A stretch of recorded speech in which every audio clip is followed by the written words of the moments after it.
I genuinely think that one of the biggest issues facing business is getting corporate purpose, and with that your culture, right. It brings staff retention, staff loyalty. It flows on to customers. It's a feel-good effect.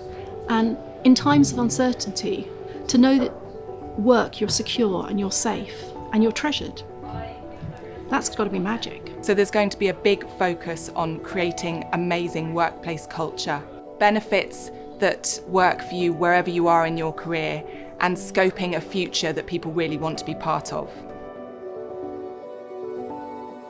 So I think the biggest challenge that our company's facing is accessing the right talent in the right location.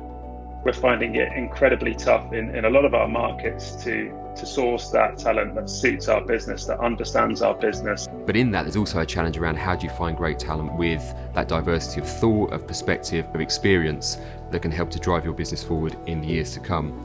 In that, there's a great opportunity to make a positive social impact as well by really thinking about where you're finding great talent. Can you target your local communities and create opportunity for those people who need it most?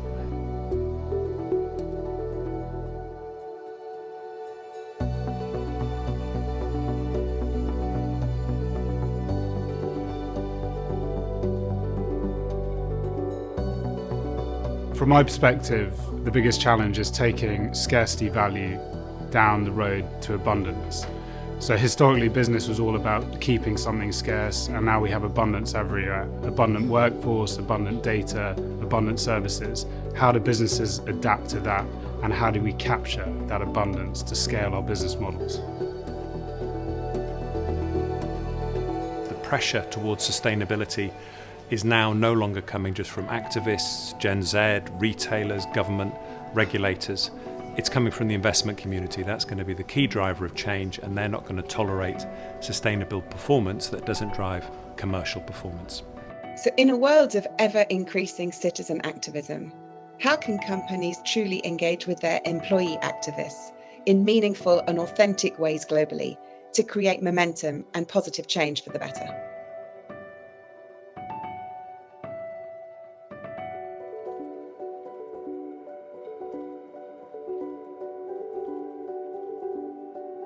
So as we move into sustainability reporting, we've obviously had the topic for a number of years, but these are new structured reports, these are new formats, these are new requirements, and there's going to be a new level of emphasis and consideration and process that needs to happen for companies.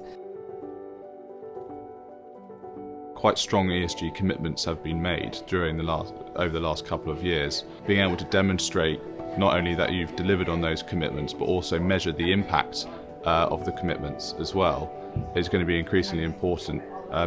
We poll 700 institutional investors every year. Over 70% of those investors said they do not believe that companies will meet their ESG commitments. How do you deliver a brand that consumers can trust?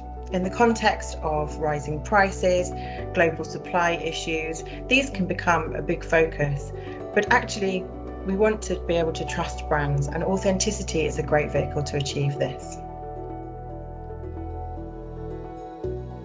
Had I answered the question just on my own behalf for the clients that I advise, I probably would have given you an answer about input costs and resource scarcity, but Headland being an agency with 30 partners, I went to the Hive Mind and I asked all of them what their answer to Emperor's question would have been. And the interesting point is, of the 15 responses I got back within 5 minutes, there were 12 different emergency factors that businesses need to care about. And for me, that was the big lesson. If I was a CEO, I would be having either a heart attack or a nervous breakdown, because there are so many across either people, society, economy and environment, and it's just such a range of flashing red signals at the moment. Which do you deal with first?